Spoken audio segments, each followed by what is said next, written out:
You had that advantage of being on the floor of the Senate when Donald Trump was being impeached for the insurrection at the Capitol, presenting much of the evidence that would be presented at a commission like this. And there would be, of course, much, much more evidence that has been unearthed since then. What do you think would be the effect of this commission? And what could it achieve beyond what you could do as fact finders in the impeachment trial? Thank you, Lawrence, for your question. Let me say that when I was presenting on the second impeachment trial, Senator McConnell actually sits relatively close to you in the small Senate chambers, and he's staring right at you. And it was unnerving for the first few minutes, but then after a while, I thought, this is good. He's listening to literally every word we were presenting, and to his credit, he did. And that's why shortly after the impeachment trial, he gave a speech where he said, quote, "There is no question, none, that President Trump was practically and morally responsible for provoking the events of January 6th.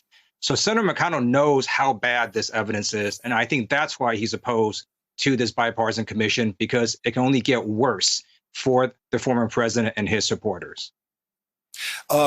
We don't know exactly what the vote's going to be in the end, but John Thune, who's supposed to be the vote counter on the Republican side of the Senate, said this afternoon that I don't believe there will be 10 Republican votes for what he called the current form of the bill passed by you in the House of Representatives. Would there be any changes that you'd be willing to make in this bill to get it through the Senate? I'm not even sure what else we could do. We have basically put in all the changes that the Republicans have asked for. This is a commission that is going to be half appointed by Republicans, half by Democrats. And any Republican can basically get their vice chair to object to any subpoena that the commission wants to issue. So if this doesn't happen, and I don't know why Republicans would not support this, our fallback position is that the speaker could, if she wanted to, have a special select committee like the Benghazi Select Committee, and that committee would have full subpoena power that the Republicans couldn't even object to. So I really don't understand why Republicans are even objecting to this commission.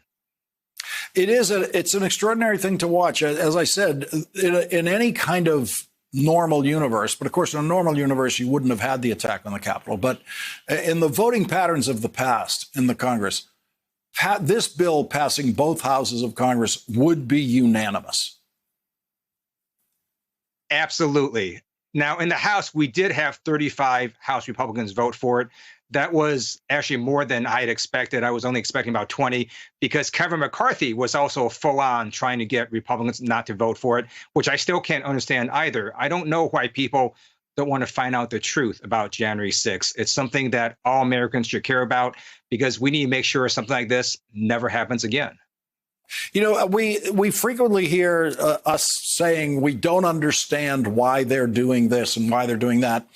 And a lot of times we do understand why they're doing this. I have to say on this, I do not understand why they are taking the political risk of voting against the wishes of Officer Sicknick's mother, doing it so blatantly and so publicly.